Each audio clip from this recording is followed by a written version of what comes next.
Good morning and welcome. It is Sunday the 1st of May. I am Flatcap Callum and I'm hoping you are all very, very well. Alright, coming up today we have got a half stake day. So it's one bet split into two. Before that we'll do a review of yesterday and then we will do a word on the golf. Alright, what have we got yesterday? Good day for the channel. Clearly, it could have been a whole bunch better. Some of you took the option to cash out, which definitely was a sensible one in hindsight. The massive challenge with that is if you cash out and then you potentially won a huge sum, how do you feel about that? It's it's one of those things. It's financially long term if you're gambling, not the savvy thing to do. But if you are somebody who the cash out sum is a significant sum to you, then it's worth doing. And yesterday, for those of you that cashed out halfway through one of the bets that was rolling very nicely, overall it was the best thing to do in hindsight. Some days it won't be. Long term it isn't, and the channel will never cash out bets. But before I do the review of yesterday, what I will just do a couple of things up front, because I think there's probably a few more people watching because they've got wind that maybe you should go watch this channel. I won yesterday. I've only ever won 2 weekends in a row, 2 times in the 15 weeks we've done the channel. So here's your health warning. We've only gone back-to-back Saturdays and Sundays on the channel 2 times out of 15. So yes, I had a good day yesterday, and Thursday was also a good day. So it's been a decent week in the end. But this isn't the get rich quick channel. This is a long-term profit, and nearly was a very, very, very decent day yesterday. Overall, I'd say it was a good day with some chances to be very better. So the staking is the same. So it's really, really easy yesterday. If you rolled up a bit of money to think, oh, what can we do today with it? Just go steady. Whatever you staked yesterday, stake the same amount again. So on the channel, doing it as £20 a day, it's £10 today because it's half day. Whatever your normal stake is, do that again. Do not be tempted on the back of one nice day to then up your stake. The way that you make profit is discipline, and it's really boring and not very jazzy or exciting, but that's how to do it. So I've done it a long time, and I never get carried away. You know, maybe when I was in my early 20s, maybe we had a few days where that might have happened. But you have to learn these things. And I always say, some people naturally have discipline. Some people naturally, literally, their brain doesn't allow them to have discipline. And the vast majority of people are somewhere in the middle where you have to learn it from ill discipline. And I'm in that middle camp. So I'm not getting carried away. Yesterday, where did we go? So start off with Chattel Village, excellent. We've got a fairly decent strike rate at the moment with these unraced 2-year-olds. So that one was placed, the one the day before only just missed out, but that was placed. 22s was the SP. Delray Ball was massively disappointing. Then Cap Francais was excellent. 33s on the channel. It was backed into 22s. And then Captain Claret was nowhere. So this bet, the channel probably did better than most of you, and then on the other bet we'll come to, I'm hoping you guys did better than the channel, and overall probably did better than the channel. So we had a nice double here and a win on Cap Francais. There was a nice price, so that was decent. We then went on to our jumps, which wasn't very good. That's the only one. If you were Sky Bet, they paid 5th on that one. I think it was 16 SP, 25 on the channel, so I got a few pence back for that. Then the one that nearly came in, you know, Punchestown, people say it's a graveyard for punting. It just depends what you're looking at. My record at Punchestown is not bad. When we get to certain tracks, I'll tell you my record here is not good, and others I'll tell you it's all right. I never get too excited because just because a track's done well for you before doesn't mean it will do it well again. But part of the reading of the form that I do is looking at tracks, and we'll come to Sligo a bit later, but Sligo's a tricky one. So Punchestown, yeah, so my record Punchestown's all right. So Hurricane Darwin, to be fair, I mean, that won, and I knew I had a chance because I felt like compared to a lot of the others, it was a bit fresher because a lot of the others had more recent runs, and I think they would have been a bit tireder. But yeah, won like a good thing there. Happy with that. So that was 22's SP. Peaches and Cream, then that went and won 9-1 SP. So both the SP prices were better than what I had on the channel. Then Stormy Island. I mean, I was watching that race, and I'm sure a lot of you were watching and cheering and jeering. But yeah, over that last fence, it went 1-4 in running, and I thought, nah, we got this. And then it just got done in the end, and it was done about a length and a quarter. But yeah, it would look like it was going to just keep going. And then unfortunately Carol's Cottage was rubbish. Yeah, so we had 2 wins and a place on there. So it was a really nice return for that bet. And then the Bonanza bet, that was poor. So they were disappointing. Ratia, that placed 7th if you were Sky Bet. So you got an each way on a little bit on there. And then the Shunter couldn't hold on for a place. I think it was 7th or 8th in the end. So not quite there. Which meant that bet went down too. So overall yesterday, what did I make it? It was 30 on and 82.74 back. So it was a £52 profit. And I want to flag this because it's interesting about psychology in racing. There's lots and lots of psychology. So we made 52 on the channel. I'm sure, I know some of you made a lot more than that, which is great. Thursday, the channel made more money, but just by having more horses placed. So we had a quad place on Thursday. I mean, another decent bet that was landed. And I guess just want to flag the psychology because for most people yesterday would have felt much more exciting because it was the potential. And that's where the fun comes from sometimes with this is, you know, you got a 22-1 winner go on, a 9-1 winner, and then you look like you're about to have a 7-1 winner go in with it as well. And those bets don't come around every day. It's not the first time on the channel we've had a nice build up to a bet and people have cashed out, and there was one at Cheltenham where people cashed out for £1,000.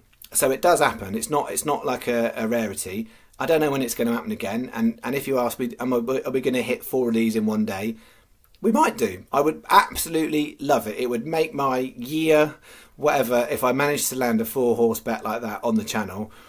But you just never know. You just got to work with what you got on each day. And yesterday, I knew it was a potentially good day, and that's why I went for it. Sometimes you see that and it doesn't work off, but generally, if I see it's going to be a good day and there's value, it was worth going at it. So, yeah, hopefully you did better. But yeah, the point I'm trying to make there, psychology-wise, is we made more profit on Thursday, but yesterday felt like a better day because you had more winners and there were bigger prices. And that's the thing to be aware of in your head. And I don't want to like pop anyone's balloon, but that's the stuff that you have to be careful of that gets you carried away and makes you go want to bet a load more and find that feeling again. Because I don't know when it's going to happen on the channel. I know it probably will, but I don't know when. But it's happened a few times. So, you know, a few times in 15 weeks, 16 weeks, we're happy with that. Anyway, today's bet, what have we got? I'm repeating bet I did on Thursday. So this is... 2 lucky 15 split basically between the last leg. So on Thursday I did this and I split the first leg and they both went down, and with the next 3 legs we had 2 places and a win. This way it's kind of reversed.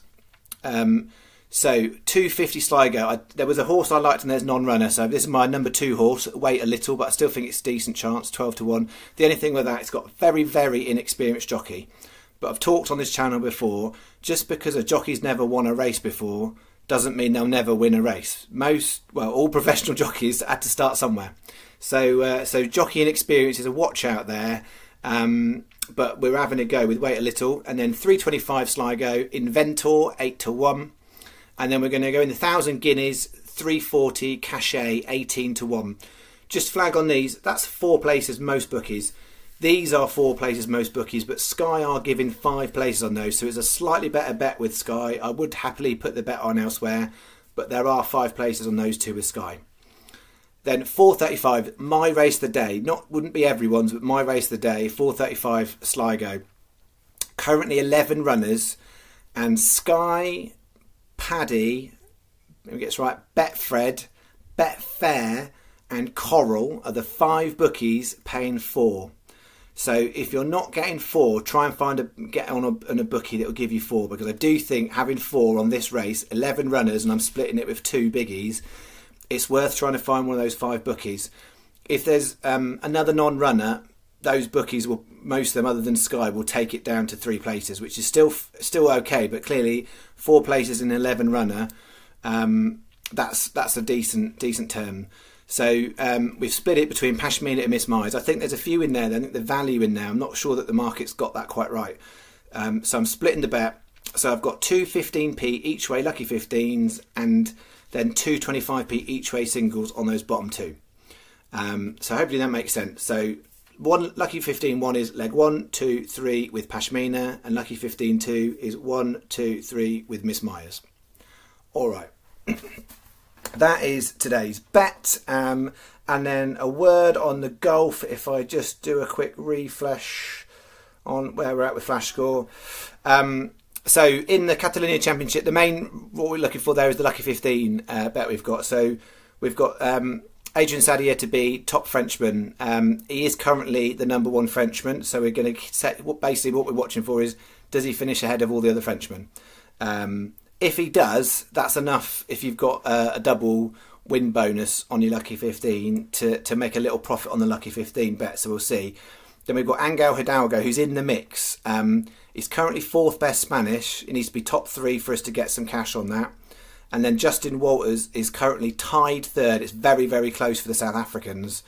So we'll have a look. We've got a chance of trying to get 3 in there. But we'll keep a watching. But in terms of single bets in there, unless Angel Hidalgo has a real surge, I think we're not going to get anything on there other than the lucky 15. Then over in the Asperity Invitational, Jeff Margette had a really good round, and then he bogeyed 2 of the last 3, so he's dropped back a bit, but we've got chances there. That's not teeing off till tea time. And then Mexico Open, they've all done all right, but none of them really close enough. Che Reeves, the one probably that is the closest, and he's a decent price, so we'll keep an eye on him. That is the golf. Just a few stats, because I'll do proper end of April stats tomorrow, but just a couple of things to highlight. So we're currently tracking, what was it, 87.58 profit for horses for April is what I've made it. That is 56.42 profit overall, because we're 30 behind on the golf. What I would flag is half of that loss is this weekend's bet, and we don't know if we've got anything back yet. So anything we do get back from the golf bet this weekend, I'll need to bake into April's profit and loss. Hopefully that makes sense. So I'm not going to do the full figures, but overall, from a channel perspective, if you're just looking at horses, which I can say is the figures are right, we made 10% in January, 32% February, 28% March, 17.5% April. And I don't take those figures lightly, but they're decent figures. And I've said this to you many times. If there's lots of YouTube channels out there with people giving their selections, pay attention to the ones that give you statistics and profit and loss where it's transparent, because they're the ones that you want to be looking at to see what they're doing. Because on any given day, I could come on here today and say to you, oh, I had a 22 to 1 win, 2 22 to 1 winners, I had a 40 to 1 plays, a 9 to 1.